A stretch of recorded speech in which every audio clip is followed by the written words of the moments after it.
സ്കൂട്ടിയിൽ നിന്ന് വീഴുമ്പോൾ കുഞ്ഞുണ്ണിയുടെ മുഖം മാത്രമേ മനസ്സിലുണ്ടായിരുന്നുള്ളൂ. ആരൊക്കെയോ ഓടി വരുന്നതും താങ്ങിയെടുക്കുന്നതും അബോധാവസ്ഥയിലാകുന്നതിന് മുമ്പേ അറിഞ്ഞിരുന്നു. കണ്ണു തുറക്കുമ്പോൾ ഹോസ്പിറ്റൽ ബെഡിലായിരുന്നു. സുജിത്തും അമൃതയും ടെൻഷനായി നിൽപ്പുണ്ട്. ഞാൻ എഴുന്നേറ്റിരിക്കാൻ നോക്കി. തലയ്ക്ക് നല്ല വേദന. മാം, തലനക്കണ്ടെന്ന് ഡോക്ടർ പറഞ്ഞിട്ടുണ്ട്. ഹെൽമെറ്റ് വെച്ചതുകൊണ്ട് നെറ്റിയിൽ പൊട്ടൽ മാത്രമേ ഉള്ളൂ. പക്ഷേ സ്റ്റിച്ചുണ്ട്. ഇന്ന് ഇവിടെ കിടക്കേണ്ടി വരും, അമൃത പറഞ്ഞു.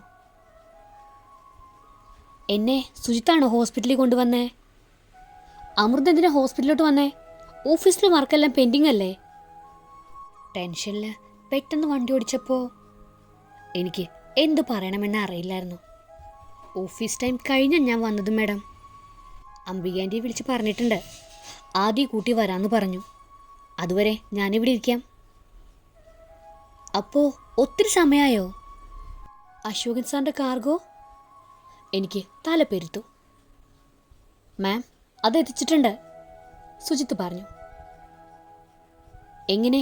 ഭദ്ര സമ്മതിച്ചോ? എനിക്ക് വിശ്വസിക്കാനായില്ല. അത് സുജിത്ത് എന്തോ മറയ്ക്കുന്നത് പോലെ തോന്നി. ചിക്കു! പെട്ടെന്ന് വാതിൽ തുറന്ന് കുഞ്ഞുണ്ണി ഓടി വന്നെന്നെ കെട്ടിപ്പിടിച്ചു. പുറകെ അംബികാൻ്റെയും കയറി വന്നു. അമ്മയ്ക്ക് ഒന്നുമില്ലടാ. എൻ്റെ അടുത്ത് ചാടിക്കയറി കണ്ണു നിറച്ച് കെട്ടിപ്പിടിച്ചിരിക്കുന്ന കുഞ്ഞുണ്ണിയെ ഞാൻ ചേർത്ത് പിടിച്ചു. അംബികാൻ്റി എന്നെ നെറ്റി തലോടിക്കൊണ്ട് അടുത്തിരുന്നു. വേദന ഉണ്ടോ മോളെ? ഇല്ലാൻ്റി, ഞാൻ പുഞ്ചിരിച്ചു. സുജിത്ത് ഗുഡ്സ് എങ്ങനെ അശോക് സാറിനെ എത്തിച്ചെന്ന് പറഞ്ഞില്ലല്ലോ? ഞാൻ സുജിത്തിനെ നോക്കി ചോദിച്ചു. അത് അഭിറാം സാർ ഇടപെട്ടു, സുജിത്ത് മടിച്ചു പറഞ്ഞു. എനിക്ക് തലയിൽ വല്ലാതെ ഭാരം അനുഭവപ്പെട്ടു. ഇനി നിങ്ങൾ പൊക്കോളൂ, വേറൊന്നും ചോദിക്കാൻ തോന്നിയില്ല.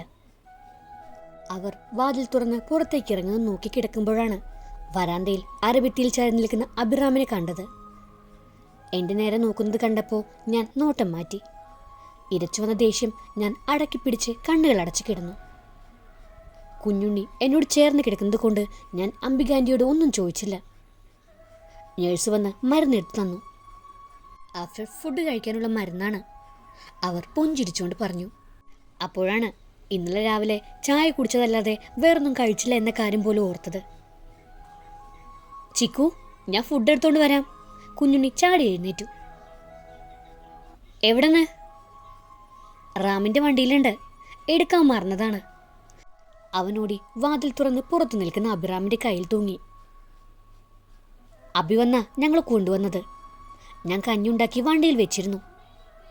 ആദ്യം ചിക്കുനെ കാണണമെന്ന് പറഞ്ഞപ്പോൾ വണ്ടിയിൽ നിന്നും ഓടിയിറങ്ങിയതുകൊണ്ട് എടുക്കാൻ പറ്റിയില്ല. അംബികാൻ്റി, അയാളും ഞാൻ തമ്മിൽ എന്തെങ്കിലും ബന്ധമുണ്ടോ? ആൻറ്റിയുടെ മുഖം വിളർന്നുണ്ടായിരുന്നു. അയാൾക്ക് എന്നെ നേരത്തെ അറിയാവോ? എൻ്റെ ചോദ്യങ്ങൾക്കൊന്നും ആൻറ്റിക്ക് ഉത്തരം പറയാതായപ്പോൾ എനിക്ക് മനസ്സിലായി ഞാനറിയാത്ത പലതും ഉണ്ടെന്ന്. അന്നത്തെ ഭീകര രാത്രിയുടെ ഓർമ്മകൾ തികട്ടി വന്നു തുടങ്ങി. ചിക്കു! കുഞ്ഞുണ്ണി വാതിൽ തുറന്നുകൊണ്ട് വിളിച്ചു. പുറകെ അയാളും ഒരു കവറും കയ്യിൽ പിടിച്ചുകൊണ്ട് കയറി വന്നു. ഞാൻ മനഃപൂർവ്വം അങ്ങോട്ട് നോക്കിയില്ല. കവർ ടേബിളിൽ വെച്ചിട്ട് തിരിഞ്ഞു നിന്നോണ്ട് പറഞ്ഞു. ദേവൻ്റെ കൂടെ പോരട്ടെ, അവൻ ഹോസ്പിറ്റലിൽ കിടക്കണ്ടല്ലോ, ഉറക്കം ശരിയാവില്ല. വേണ്ട, എൻ്റെ മോൻ എൻ്റെ കൂടെ നിന്നോളും, ഞാൻ മുഖം തിരിച്ചു പറഞ്ഞു. കുഞ്ഞിൻ്റെ മുഖം മങ്ങുന്നത് കണ്ടു. രാത്രിയിൽ എന്തെങ്കിലും ആവശ്യം വന്നാൽ ബെല്ലടിച്ച് വിളിച്ച നേഴ്സുമാർ വരും. അറിയാം. പിന്നെ ഒന്നും മിണ്ടാതെ ഇറങ്ങിപ്പോന്നറിഞ്ഞു. വല്ലത്തിനും മൂകത മുറിയിൽ തളം കെട്ടി. അംബികാൻ്റി, നിങ്ങൾ എന്തും കഴിച്ചിട്ടാണോ വന്നേ? കുറച്ച് കഴിഞ്ഞ് ഞാൻ ചോദിച്ചു. മോള് കഴിക്കേ, മരുന്ന് കഴിക്കാനുള്ളതല്ലേ, അംബികാൻ്റി എനിക്ക് വിളമ്പി തന്നോട് പറഞ്ഞു. കുഞ്ഞുണിക്കും കൊടുത്ത് ഞാനും കഴിച്ചെന്ന് വരട്ടെ. ആദ്യം എൻ്റെ കൂടെ കിടക്കട്ടെ, അവൻ്റെ കൈയെങ്ങാനും സ്റ്റിച്ച് തട്ടിയാലോ? വേണ്ട, ഞാൻ ചിക്കുവിൻ്റെ കൂടെ കിടക്കൂ, കൈ ഞാൻ അനക്കില്ല, കുഞ്ഞുണ്ണി എൻ്റെ വയറിൽ കെട്ടിപ്പിടിച്ച് കിടന്നുകൊണ്ട് പറഞ്ഞു. നെറ്റിയിൽ കുത്തുന്ന വേദന മരുന്നിൻ്റെ എഫക്റ്റിൽ കുറഞ്ഞു വരുമ്പോൾ മനസ്സ് ബാംഗ്ലൂർ ജീവിതത്തിലേക്ക് തിരിച്ചു പോയി തുടങ്ങിയിരുന്നു. ഡിഗ്രി വരെ വീട്ടിൽ നിന്നും മാറി നിന്ന് പഠിക്കാൻ അച്ഛൻ ഗോവിന്ദമേനോനും അമ്മ മൈഥിലിയും സമ്മതിച്ചിട്ടില്ല. പെൺകുട്ടികൾ ഡിഗ്രി വരെ പഠിക്കണം, അത് കഴിഞ്ഞ് കെട്ടിച്ചു വിടണം. അച്ഛൻ പലപ്പോഴും പറയുന്ന കാര്യം. അമ്മയും അത് ശരിവെക്കും. ചേട്ടന് എല്ലാ സ്വാതന്ത്ര്യമുണ്ട്. ഞാൻ കൂട്ടിലടച്ചിട്ട കിളി തന്നെയായിരുന്നു. വലുതാകും തോറും ചേട്ടനും അവരെ പോലെ എന്നെ ഭരിക്കാൻ തുടങ്ങി. തല ഉയർത്തി നടക്കാൻ പോലും അനുവാദമില്ലാത്ത അവസ്ഥ. ഡിഗ്രിക്ക് നല്ല മാർക്ക് വാങ്ങി പാസ്സായതോടെ കൂടെ പഠിച്ച എല്ലാവരും PGക്ക് അഡ്മിഷൻ എടുത്തു. ഞാൻ മാത്രം വീട്ടിൽ ഒന്നിനും പോവാതെ കല്യാണാലോചനകൾക്ക് നടുവിൽ. എൻ്റെ വിഷമം മനസ്സിലാക്കിയിട്ടാവണം ഡിപ്പാർട്ട്മെൻറ്റിലെ ഹെഡ് വീട്ടിൽ വന്ന് അച്ഛനെ കണ്ടു. കോളേജിൽ ഏറ്റവും കൂടുതൽ മാർക്ക് വാങ്ങിയ കുട്ടിയെ തുടർന്ന് പഠിപ്പിക്കണം, ഫ്യൂച്ചർ നശിപ്പിക്കരുത് എന്നെല്ലാം പറഞ്ഞപ്പോൾ അവസാനം മനസ്സില്ലാ മനസ്സോടെ അച്ഛൻ സമ്മതിച്ചു. അപ്പോഴേക്കും ക്ലാസ് തുടങ്ങിയിരുന്നു. അഡ്മിഷൻ കിട്ടിയത് ബാംഗ്ലൂരിലും.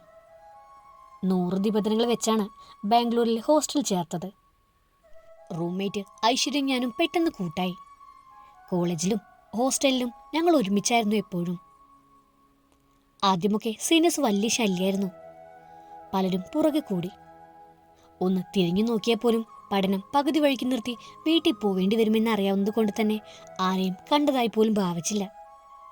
ഞങ്ങളുടെ ലോകത്ത് പഠനവും കളിച്ചിരിയുമായി ഒതുങ്ങിക്കൂടി. 2 മാസത്തിനുള്ളിൽ ആൺകുട്ടികളുടെ ശല്യം എല്ലാം അവസാനിച്ചു. ഞങ്ങളുടെ പുറകെ നടന്നിട്ട് കാര്യമില്ലെന്ന് മനസ്സിലായത് കൊണ്ടാണെന്നാ അന്ന് കരുതിയത്.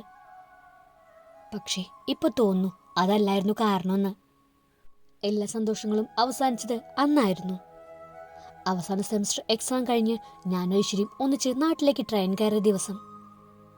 ഒരിക്കലും മറക്കാനും ഓർക്കാനും ആഗ്രഹിക്കാത്ത ദിവസം. റാംബായി കിടക്കുന്നില്ലേ? ബാൽക്കണിയിൽ ചാരുകസേരയിൽ സിഗരറ്റ് കയ്യിൽ വെച്ചിരിക്കുന്ന അഭിറാമിനോട് സഹായി കാശി ചോദിച്ചു. ഞാൻ കിടന്നോളാം, നീ പൊക്കോ. അവനെ പറഞ്ഞയക്കുമ്പോൾ അഭിറാം ഓർത്തു, ഇന്നും എനിക്ക് ഉറങ്ങാൻ കഴിയുമെന്ന് തോന്നില്ല. കണ്ണടയ്ക്കുമ്പോൾ മുമ്പിൽ തെളിഞ്ഞു വരുന്ന ചുറുചുറുക്കോട് പാറി പറന്നു നടക്കുന്ന പെൺകുട്ടിയുടെ മുഖാണ്. എന്നെങ്കിലും എൻ്റെ സ്വന്താകുമെന്ന് ആഗ്രഹിച്ച മുഖം. വലിയ കണ്ണുകളും നുണക്കുഴികളുമുള്ള എൻ്റെ ചിക്കു. ഭദ്രൻ്റെ ഓഫീസിലേക്ക് ശിശിര പോയതെന്ന് പറഞ്ഞത് നല്ല സ്പീഡിലായിരുന്നു വണ്ടി ഓടിച്ചു വന്നത്. ശിശിരയുടെ വണ്ടി പെട്ടെന്ന് റോഡിലേക്ക് ഇറങ്ങിയത് കണ്ട് ബ്രേക്ക് ചവിട്ടിയത് കൊണ്ട് ചെറുതായി തട്ടിയുള്ളൂ. കോരിയെടുത്തുകൊണ്ട് ഓടുമ്പോൾ മനസ്സ് 5 വർഷം പുറകോട്ട് ഓടിയിരുന്നു. തളർന്ന് എൻ്റെ മടിയിൽ കിടക്കുന്ന ആ മുഖം അതെനിക്ക് എൻ്റെ ജീവനേക്കാൾ പ്രിയപ്പെട്ടവളുടെയാണ്. അവളെ ആദ്യമായി കണ്ടത് ഇന്നും ഓർക്കുന്നു. കെവിനും ഗ്യാങ്ങും ഒരു പെൺകുട്ടിയെ തടഞ്ഞു നിർത്തി അവളോട് എന്തൊക്കെയോ ചോദിക്കുന്നത് കണ്ടാണ് അവരുടെ അടുത്തേക്ക് ചെന്നത്. പിടയ്ക്കുന്ന മിഴികളോടെ അവൾ അവളോട് സംസാരിക്കുന്നുണ്ടായിരുന്നു. അവളെ കണ്ടു നിന്നതല്ലാതെ അടുത്തേക്ക് പോയില്ല. ആ നിമിഷം തന്നെ ഞാൻ ഉറപ്പിച്ചിരുന്നു, ഇതാണ് എൻ്റെ പെണ്ണെന്ന്.